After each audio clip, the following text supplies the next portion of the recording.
Hello guys, welcome to Prerna Online Classes and it's our part 13 of 500 most important previous year questions of English जिसमें हम discuss कर रहे थे SSC, railway, UPSC, defence and banking के exam से related question. सो हम अपने first question की तरफ मूव करते हैं जो कि हमारा एरर से है।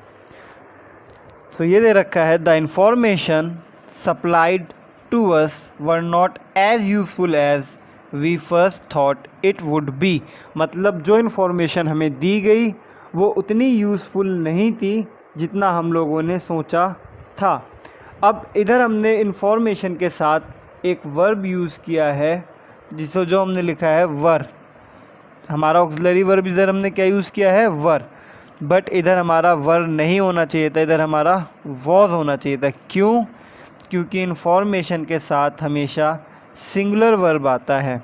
अब मैं आपको कुछ ऐसे वर्ड्स बताता हूँ जो हमेशा ऐसे नाउन्स जो हमेशा सिंगुलर वर्ब लेके आते हैं। ये scenery, advice, information, machinery, stationery, furniture, abuse, fuel, rice, gram, issue, bedding, ये कुछ ऐसे नाउन्स है जो अपने साथ हमेशा सिंगुलर वर्ब्स लेके आते हैं। सो इनके साथ अगर आप कोई सा भी वर्ब यूज़ करेंगे तो वो सिंगुलर यूज़ करेंगे। सो इसका या तो आप स्क्रीनशॉट ले लीजिए या तो इसे अपनी कॉपी में नोट डाउन कर लीजिए।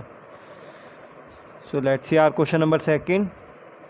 The man appears to have seen more happier days. अब जब हमने बोला कि जो मैन है वो क्या बहुत ज़्यादा खुश लग रहा है और दिनों के मुकाबले, ठीक है ना, वो और दिनों के मुकाबले क्या लग रहा है, आज ज़्यादा खुश लग रहा है। सो जब हम कंपैरिजन करते हैं और कंपैरेटिव वर्ड्स का यूज़ करते हैं तब उसके साथ हम कभी भी मोर का यूज़ नहीं करेंगे। ओके, उसके साथ हम कभी भी मोर का यूज़ नहीं करेंगे। सो ये मोर इधर से हमें रिमूव करना पड़ेगा। So option C will be our correct answer. Third question दे रखा है have you read this book further than I. Farther मतलब होता है दूर। सो इधर दूर का सेंस नहीं आएगा, इधर हमारा फर्दर आना चाहिए, FURTHER। इधर हमारा क्या आना चाहिए, फर्दर आना चाहिए। मतलब मेरे बाद क्या तुम ये बुक रीड करोगे। So have you read this book further than I, ठीक है ना, तो इधर फार्दर नहीं फर्दर आना चाहिए। सो अपना क्वेश्चन नंबर 4 देखते हैं। The production of different kind of artificial material are essential to conservation of our natural resources. अब इधर हमारा सब्जेक्ट क्या है, सब्जेक्ट हमारा क्या है, द प्रोडक्शन, ठीक है। अब जो द प्रोडक्शन है, अब इसके आगे दा लगा है प्रोडक्शन के, ठीक है, और प्रोडक्शन वैसे ही प्लूरल नहीं है। सो अब दा लग गया तो फिर वो वैसे ही प्लूरल होना नहीं है।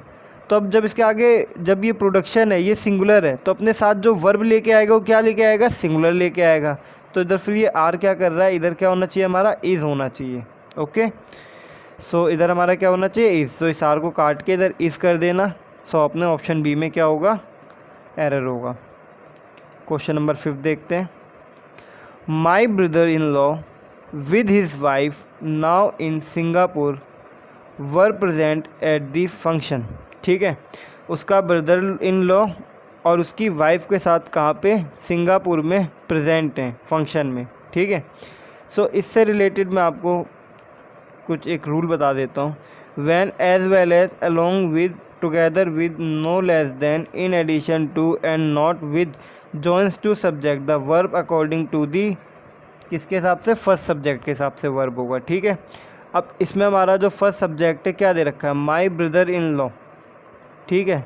माई ब्रदर इन लॉ क्या है, सिंगुलर है, तो इधर क्या प्लूरल नहीं आना चाहिए था, इधर वॉज आना चाहिए था, ठीक है। तो इधर हमारा क्या आना चाहिए था, वॉज आना चाहिए था। So let's move to our question number 6।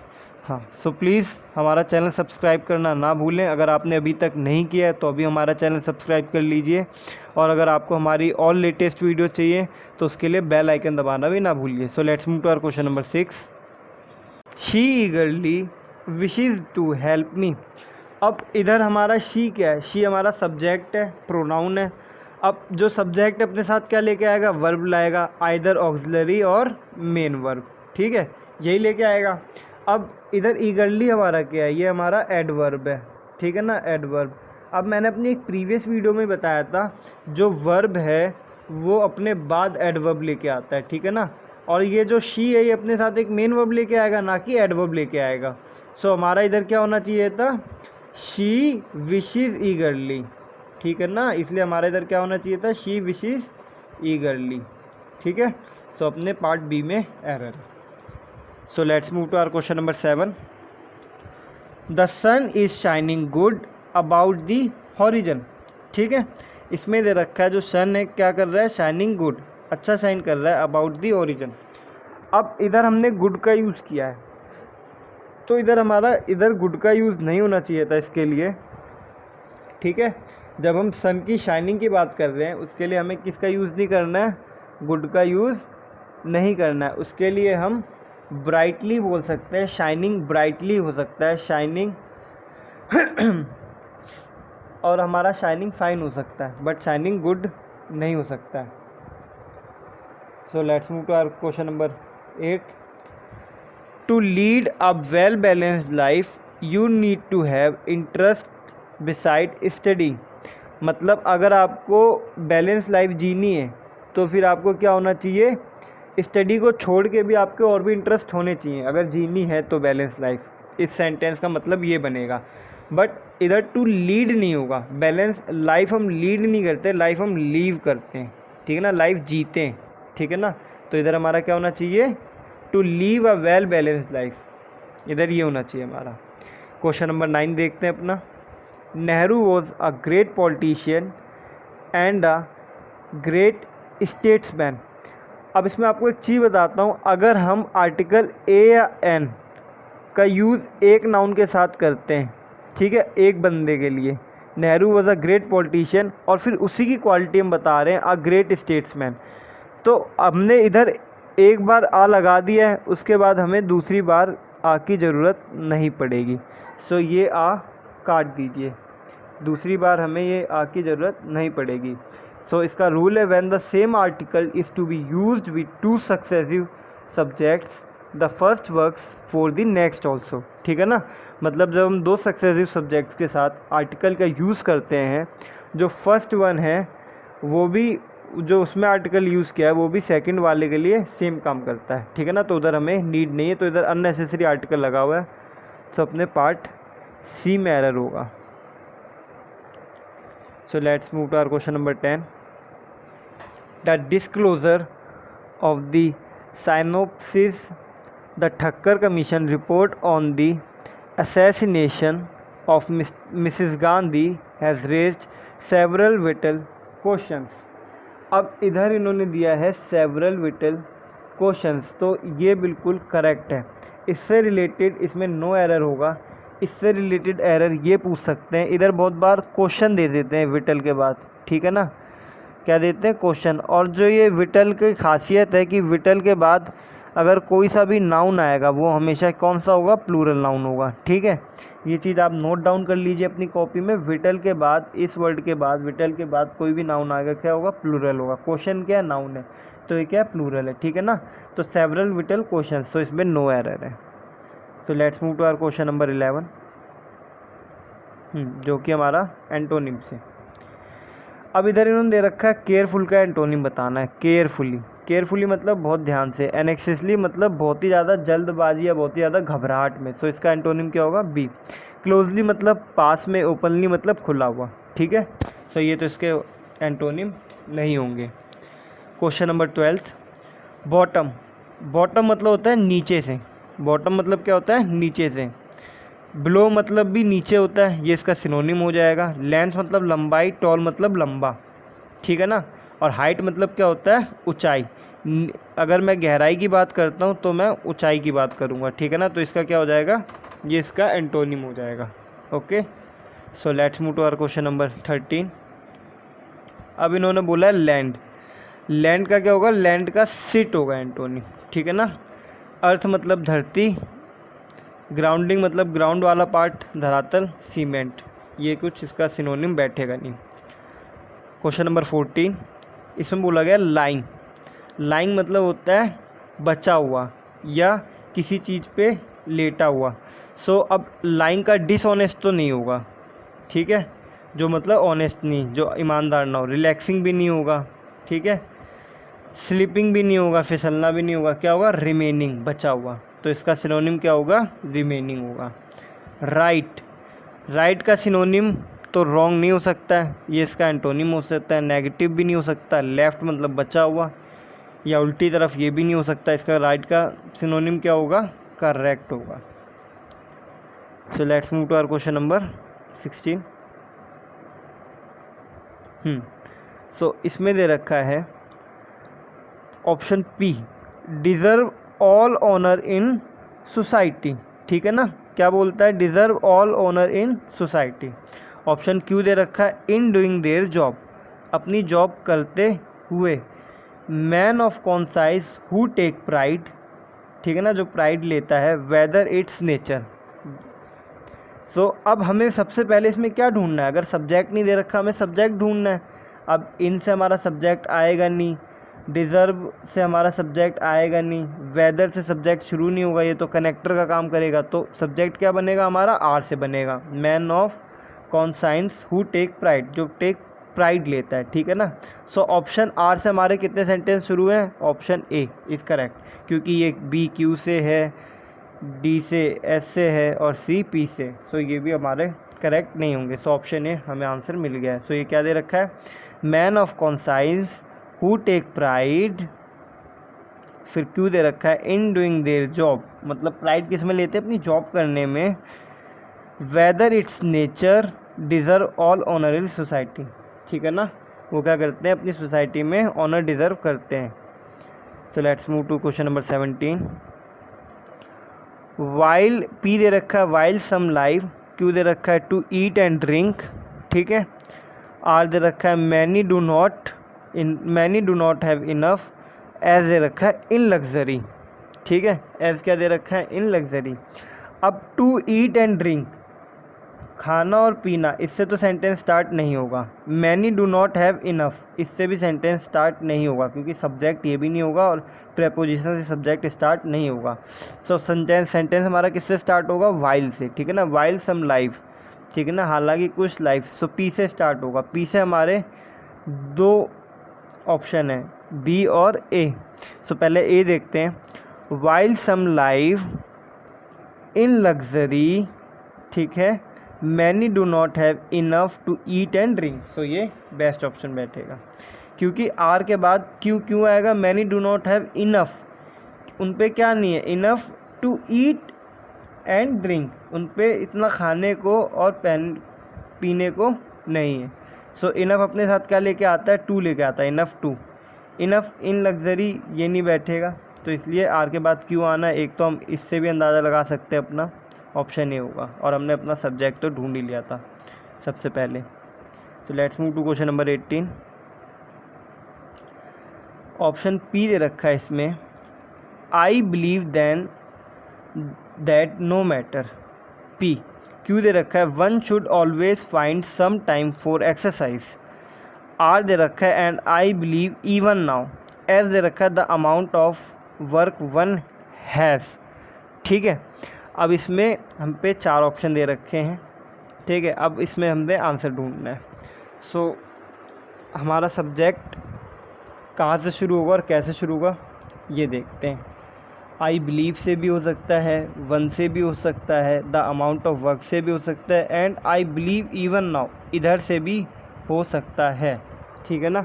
सो अब हम चारों ऑप्शन देखते हैं, कौन सा ऑप्शन क्या कहता है। ऑप्शन ए हमारा बोलता है पी आर क्यू एस, मतलब I believe then that no matter, and I believe even now one should always find some time for exercise, the amount of work one has, the amount of work one has, इसमें ये दे रखा है। So option P अपना correct, option A अपना correct नहीं बैठेगा। Option B देखते हैं,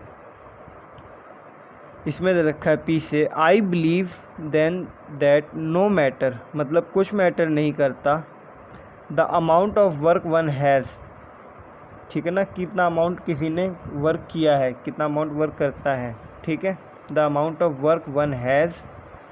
फिर आएगा हमारा and I believe even now one should always find some time for exercise. So ये हमारा क्या दे रखा है, ये हमारा पी दे रखा है। सो हमारा ये भी आंसर नहीं होगा, क्योंकि इसके बाद ये सेंटेंस करेक्ट नहीं बैठ रहा। ऑप्शन सी एक बार चेक करते हैं। आर दे रखा है and I believe even now, okay, I believe then that no matter. So I believe even now, I believe then that no matter. So दो बारी बगैर कुछ कनेक्ट किए हम ऐसे सेंटेंस नहीं जोड़ सकते। सो ऑप्शन सी भी अपना इनकरेक्ट होगा। ऑप्शन डी चेक करते हैं। सो ये दे रखा है and I believe even now, ठीक है, I believe then that no matter the amount of work one has one should always find some exercise some time for exercise. मतलब उस पर कितना ही अमाउंट ऑफ वर्क हो पर उसे क्या फाइंड करना चाहिए, सम एक्सरसाइज, मतलब उसे टाइम फाइंड करना चाहिए एक्सरसाइज करने के लिए, ठीक है ना। और आर पी क्यू एस में क्या बन रहा था, इसमें ये हमारा बन रहा था one should always find some time for exercise the amount of work one has. So इसका तो कोई सेंस नहीं बनता, सो ये भी अपना आंसर नहीं होता। So option D will be our correct answer. So let's move to question number 19. I wonder, option P दे रखा है, whenever I decide to go cinema, option Q दे रखा है, आर दे रखा है with my scooter, एस दे रखा है why I always have trouble। ठीक है, इस पर हमें 4 ऑप्शंस दे रखे हैं। सो अब इसमें हमें एक चीज़ देखनी है कि आई वंडर, मैं सोचता हूँ, पहली चीज़ तो अपना सेंटेंस स्टार्ट किससे होना चाहिए, whenever I decide to go cinema with my scooter why I always have trouble. So इनसे तो सेंटेंस स्टार्ट नहीं होगा, हमें पहले सब्जेक्ट ढूंढना है जो कि आई वंडर होगा। 90% केस में आपको सब्जेक्ट ईजिली मिल जाएगा। सो ऑप्शन पी हमारा दे रखा है आई वंडर, जो कि हमारा सब्जेक्ट है। सो क्यू से तो हमारा सब्जेक्ट शुरू नहीं होगा, whenever I decide to go cinema, I wonder, option C देखते हैं, I wonder why I always, मैं सोचता हूँ। अब जब आई वंडर बोला है, उसने सोचने के लिए बोला है, तो उसके बाद क्या आएगा, क्या सोचता है, हमें ये बताना पड़ेगा, ठीक है। So why I always have trouble, क्योंकि उस पर हमेशा ट्रबल क्यों आती है, ठीक है। विद माई स्कूटर, उसके स्कूटर के साथ। Whenever I decide to go cinema, जब भी वो सिनेमा जाने की सोचता है। So option C will be our correct answer, ठीक है। So let's move to our question number 20। इसमें हमारा ऑप्शन पी दे रखा है man is biological being. Man क्या है, बायोलॉजिकल बीइंग है। His physical and material needs, उसकी फिजिकल और मटेरियल नीड्स के बारे में दे रखा है। कन्फाइंड टू, मतलब कन्फाइंड है, इतने हिस्से में ही उसका है, मतलब इतना ही कन्फाइंड है, नॉट मियरली, ठीक है। सो अब इसमें हम एक चीज़ देखते हैं। पहली चीज़ तो हमारा सब्जेक्ट या तो आर से शुरू होगा या तो एस से शुरू होगा, या तो कन्फाइंड टू या तो नॉट मियरली। अब कन्फाइंड टू के बाद क्या आ सकता है, कन्फाइंड टू अपने साथ नॉट मियरली लाएगा, कभी नहीं लाएगा। Not merely, confined to not merely, ये तो कभी होगा नहीं, तो ऑप्शन ए तो अपना इनकरेक्ट है, ठीक है। अगर हम कन्फाइंड टू से स्टार्ट करते हैं, कन्फाइंड टू अपने साथ क्या लेके आ सकता है, कन्फाइंड टू अपने साथ क्यों लेके आ सकता है। कन्फाइंड कहाँ तक है, confined to his physical and material needs, मतलब इतने इसकी फिजिकल और मटेरियल नीड्स तक ही कन्फाइंड है, ठीक है ना। सो कन्फाइंड वर्ड अपने साथ क्या लेके आ सकता है, फिजिकल और मटेरियल नीड्स लेके आ सकता है। आपको ऐसे वर्ड्स देखने जो अपने साथ कौन सा अगला सेंटेंस लेके आ सकते हैं। अब हमारा जो आर पी एस क्यू है, अब आर इधर भी हमारा क्या लेके आया है, पी लेके आया, confined to man is biological being, तो ये तो नहीं होगा। Confined to is physical and material need, मतलब इतने ही तक कन्फाइंड हो रखा है मैन, ठीक है ना। सो ऑप्शन सी भी अपना इनकरेक्ट है। अब ऑप्शन बी देखते हैं, ऐसे नॉट मियरली कन्फाइंड टू, तो मैंने तो आपको बताया ये बी भी इनकरेक्ट हो जाएगा, क्योंकि नॉट मियरली या कन्फाइंड टू एक साथ नहीं आएंगे, ठीक है। डी देखते हैं, एस दे रखा है not merely man is a biological being confined to his physical and material needs. So option D will be our correct answer. Okay, so let's move to our question number 21. It is the same book dash I saw in the market, ये क्या है, same book है जो मैंने market में देखी थी। अब मे बी बच्चे कंफ्यूज हों दैट में और विच में। वेयर आई तो ये तो आएगा नहीं, हुज़ भी नहीं आएगा, तो दैट और विच में बच्चे कंफ्यूज होंगे। विच आई सॉ इन मार्केट या दैट। अब आपको मैं कुछ वर्ड्स बता देता हूँ। इन जब भी हम after the following words all, some, any, only, nothing, ठीक है ना, इधर सेम होना चाहिए था, सम नहीं होना चाहिए था, ठीक है ना, इधर क्या होना चाहिए था, सेम होना चाहिए था। इनके बाद हमेशा क्या यूज़ करेंगे हम, दैट का यूज़ करेंगे। So it is the same book that I saw in the market, so ये हमारा होना चाहिए था। ही इज़ प्लेइंग 8 आवर्स, अब वो 8 घंटे से खेल रहा है। अब हमने क्या बताया, पॉइंट ऑफ टाइम की बात की है, 8 घंटा पॉइंट ऑफ टाइम की बात की है। सो इधर हमारा क्या आना चाहिए था, इधर हमारा आना चाहिए था हमारा सिंस, अगर हम पॉइंट ऑफ टाइम की बात करते हैं, ठीक है। So let's move to our question number 23। Each of these boys, ठीक है, each of these boys dash the potential to get selected. अब जब मैं बोलता हूँ, अब आप इधर कहोगे each of these boys, so उनके पास पोटेंशियल है सिलेक्ट होने का, तो इज़ और वर तो नहीं आएगा, ठीक है ना। सो अब इधर हमारा आना क्या चाहिए, इधर हमारा एक इज़ काट दीजिए, इधर हमारा ऑप्शन हैज़ होना चाहिए, ठीक है ना। तो इधर हमारा वॉज और वर तो नहीं आएगा, ठीक है ना। सो क्या आएगा, हैव आएगा या हैज़ आएगा। अब दीज बॉयज़ दे रखा है, बॉयज़ तो हमारा प्लूरल है, ठीक है। अब आप कहेंगे अब जब नाउन प्लूरल होगा तो वर्ब भी प्लूरल आएगा, तो इधर तो हैज़ आना चाहिए, बट नहीं, जब भी ईज लगा होता है तो ये अपने साथ ऑक्सिलरी वर्ब सिंगुलर लेके आता है, ठीक है ना।